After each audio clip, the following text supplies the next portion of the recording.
COVID-19 is a complex illness, as we all know. You are unaware of when and how it hits you. I am Shekhar, treasurer of Western Jharkhand section of Seventh-day Adventist, which has its headquarters in Ranchi, the capital city of Jharkhand state. And we are a family of three, my wife Savita and our only daughter Sasha, and not forgetting our pet dog Candy, which equally requires enormous love and care.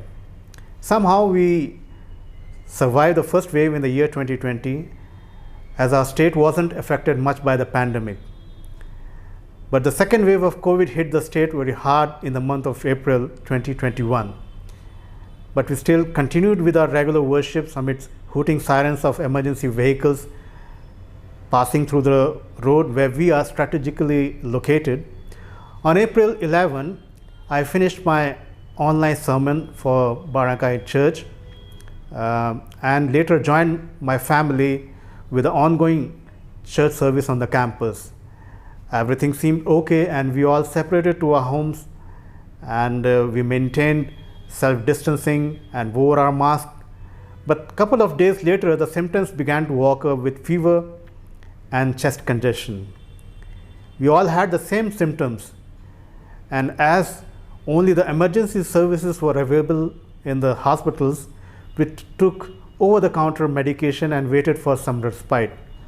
But our conditions became bad. There was no strength left in either of us even to cook a meal, and we had to resort to salads and oatmeal, and that was also with much difficulty. We were struck with agnostophobia, as the fear of unknown is the worst condition in one's life. What next is going to happen was a very big question in our life. Are we going to pull through or succumb to the conditions we were in? We decided to undergo the COVID test, and I called for the lab tech to our home to collect the samples. And he arrived a day later because he ran out of the testing kit. And somehow he collected the samples, and we waited for the reports for almost 2-3 days. And the report was not made available to us because there was a heavy load on the labs. And this was the 6th day, and we were without proper medication. The next morning, we took some courage, and with do or die efforts, we drove to the nearest hospital, and it was Sunday morning, and only the emergency services were open. There we managed to consult the doctor, and he carried out the antigen test and declared that all of us were COVID positive. That was a very frightening thing for all of us. I was immediately rushed to the MRI test center, as I was running very low on my oxygen. And the hospital was fully occupied with COVID patients. There was no single bed left. The doctor advised us home isolation with prescribed medications.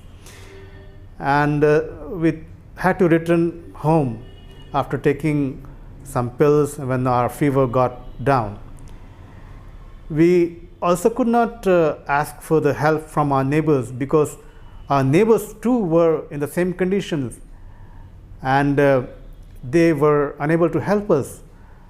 But one thing kept us in hope, and that we all engaged in prayer, or someone else would be calling us on phone and praying for us.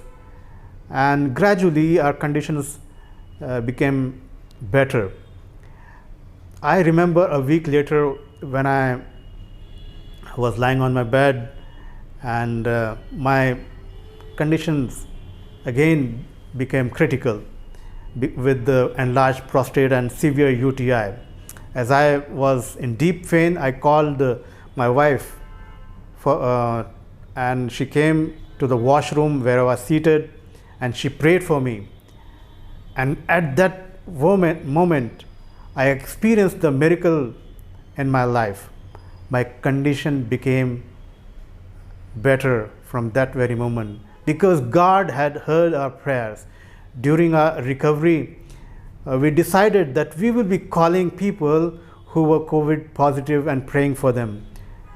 Our day ended with several prayers offered on phone, even for the people whom we never even met. The section field suffered several deaths. Some of our retirees who were old, they passed away, and some who had medical conditions, they also passed away. The church remained firm with young people who were helping each other. Our departmental directors took the lead to provide relief materials to many poor people who were basically daily wages and had no money to buy food. We met on the Zoom and discussed and shared our sympathies and our conditions with each other and prayed for each other.